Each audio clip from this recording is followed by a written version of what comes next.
अस्सलाम वालेकुम दोस्तों, आज हम बात करने वाले हैं डेटिंग ऐप्स के बारे में या यूँ कह लें सो कॉल्ड रिश्ता ऐप्स के बारे में। अब दोस्तों ये जितने भी रिश्ता ऐप्स मार्केट में चल रही हैं, टिंडर, मूज, बैडू और भी बहुत तरह की ऐप्स आपको अब देखने को मिलेंगी। अब दोस्तों इस ऐप का मतलब सचमुच मुसलमानों के रिश्ते करवाना है या फिर ये किसी हिडन एजेंडे के ऊपर काम कर रही है। और अगर इस ऐप का मकसद रिश्ते करवाना ही है तो अभी तक इतने नौजवान इन ऐप्स के ऊपर रजिस्टर हो चुके हैं फिर भी कुंवारे फिर रहे हैं, इन सब के रिश्ते क्यों नहीं हो गए? The reason a lot of people use apps, not just in Pakistan, is because we don't have the societal setup or freedom that we can just meet in the real world. Modern दौर के modern नुकसान जिनको आजकल लोग एक fashion और trend समझ के फॉलो करना अपने आप पर फर्ज समझ लेते हैं। एक्सप्रेस टर्बाइन के अकॉर्डिंग 18 से 30 साल की उम्र के लोग ऐसी ऐप्स के सार्फिन या यूजर्स में शुमार किए जाते हैं, जिनमें 72% मेल्स और 27% फीमेल्स हैं। एक सर्वे के मुताबिक टिंडर नामी डेटिंग ऐप को पाकिस्तान में 4,40,000 मरतबा डाउनलोड किया गया है। अब इन ऐप्स के इस्तेमाल का क्या फायदा और क्या नुकसान है, अभी आप थोड़ी देर तक समझ जाएंगे। अब मेरे घर वालों से ना मुझसे हो पाएगा कुछ, तो अब बस डेटिंग ऐप्स पे जाते हैं और एंजॉय करते हैं लाइफ को। अगर शादी होनी हुई तो हो जाएगी। इन ऐप्स के ऊपर आपको इधर उधर जाने की बिल्कुल भी जरूरत नहीं, बस एक स्वाइप किया और ये रहा रिलेशनशिप आपके सामने। ये अल्फाज हैं फैजान नामी 20 साल लड़का जो टिंडर और बम्बल जैसी ऐप्स यूज करते हैं। पर एक दफा मैंने एक लड़की को टिंडर पर पसंद किया और मिलने की हामी भरी, पर वो सामने से बिल्कुल वैसी नहीं थी जैसी मैंने पिक्चर्स में देखी थी। ये अल्फाज भी फैजान के ही हैं, जहां वो एक तरफ इन ऐप्स के गुण गाता फिरता है, वहीं इन ऐप्स की खामियों को छुपाने से कासिर है। इस ऐप के जरिए मैं दूसरी लड़कियों से बात कर सकता हूं और दोस्ती कर सकता हूं, जो कि आम हालात में अच्छी नजर से नहीं देखा जाता। दोस्तों ये वर्ड्स हैं मारिया के, जो खुद को एक बाइसेक्सुअल वुमन के तौर पर आइडेंटिफाई करती हैं और लाहौर में as an advertisement agent job करती हैं।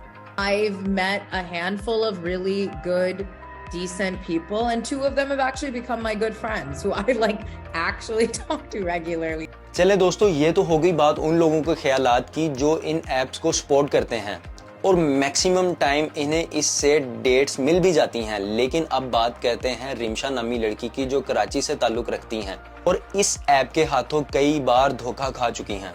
इससे रिलेटेड वो एक इंटरनेशनल प्लेटफॉर्म पर बताती हैं कि 2018 में इनकी दोस्ती एक ऐसे प्लेटफॉर्म पर एक ऐसे लड़के से होती है जो इनके साथ कई साल रिलेशनशिप में रहता है और एट द एंड जब वो सीरियस होती हैं तो इनकी फीलिंग्स को मजाक में उड़ाकर साइड पे हो जाता है।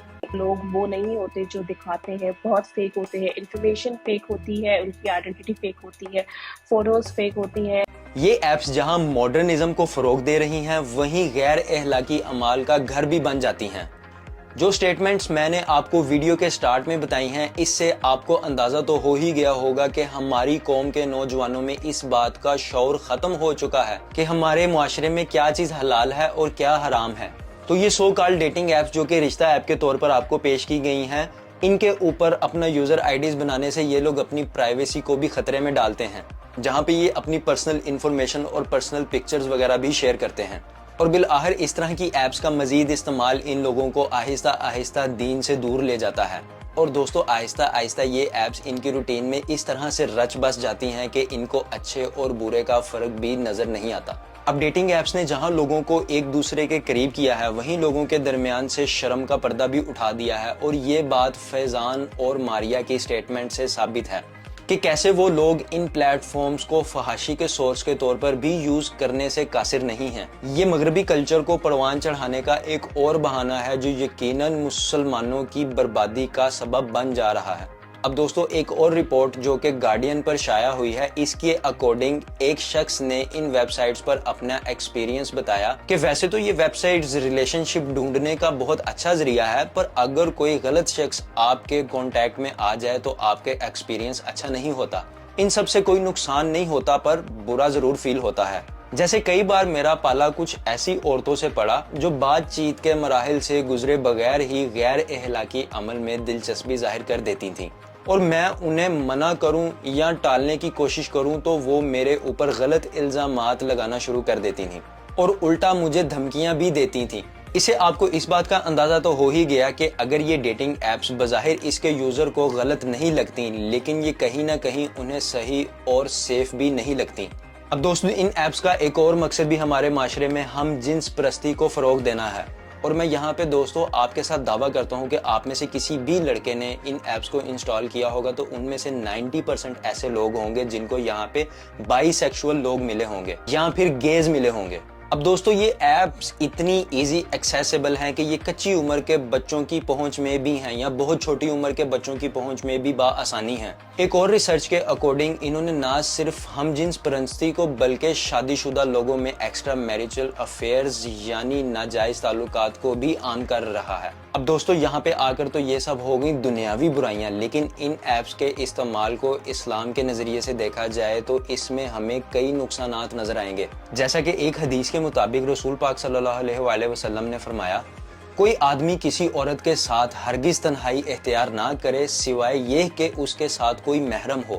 سنن ترمذی 1171۔ مفہوم حدیث رسول پاک صلی اللہ علیہ وآلہ وسلم نے فرمایا، کسی خیانت کرنے والے مرد اور عورت، زنا کرنے والے مرد اور عورت یا اپنے بھائی کے بارے میں دشمنی اور کینہ رکھنے والے کی گواہی جائز نہیں ہے۔ سنن ابو داؤد 3601۔ ان حدیث سے ثابت ہے کہ نام محرم کا کسی بھی طرح کا رابطہ بھلے ہی وہ فون کے ذریعے ہو یا پھر کسی بھی الیکٹرانک پلیٹ فارم کے تھرو ہو غلط ہے، اور اس کے نقصانات کبھی نہ کبھی ضرور سامنے آتے ہیں، بھلے ہی یہ رابطہ کسی غلط کام کے لیے قائم کیا جانا ہو یا نہ ہو، پر ایسا رابطہ رکھنا ہی بہت بڑا گناہ ہے۔ اب دوستو باقی دنیا کا تو نہیں پتا، لیکن ہمیں ایز اے مسلم ان سب شیطانی چیزوں سے بہت زیادہ بچ کے رہنے کی ضرورت ہے تاکہ ہم اپنے ایمان کو محفوظ رکھ سکیں اور اس کی حفاظت کر سکیں، جیسا کہ پرانے دور میں صحابہ کرام کیا کرتے تھے۔ اب ان تمام مسائل سے نپٹنے کے لیے گورنمنٹ نے بھی کوشش کی ہے جو قابل تعریف ہے، جیسے گرینڈر، ٹنڈر اور دوسری ایپس کے اوپر بین لگایا ہے۔ ان تمام سٹیپس کے بعد بھی لوگ کہیں نہ کہیں ان برائیوں کو ڈھونڈ ہی لیتے ہیں، اور اس طرح کی ساری ایپس کے اوپر بین لگا دینا بھی سوٹیبل نہیں ہوتا کیونکہ لوگ وی پی این سے یوز کر لیتے ہیں، یہ آپ اور میں جانتے ہیں۔ تو اس کا ہمیں کوئی لانگ ٹرم سولوشن نکالنا ہوگا۔ تو دوستو اس کے لانگ ٹرم سولوشن میں سب سے پہلے تو ہمیں ایک دوسرے کے ساتھ ان چیزوں کے بارے میں اویئرنیس پھیلانی ہوگی۔ دوستو آج کی ویڈیو کے لیے اتنا ہی۔ آپ سب سے ریکویسٹ ہے کہ اگر ویڈیو انفارمیٹیو لگی تو اس چینل کو سبسکرائب کر لیں اور ویڈیو کو لائک کر کے اپنے چاہنے والوں کے ساتھ ضرور شیئر کریں۔ اور آپ کی کیا رائے ہے ان ڈیٹنگ ایپس، میرا مطلب ہے کہ رشتہ ایپس کے بارے میں، مجھے کمنٹ سیکشن میں ضرور بتائیں۔ ملتے ہیں اسی طرح کی نیکسٹ انفارمیٹیو ویڈیو کے ساتھ، اپنا خیال رکھیں، اللہ حافظ۔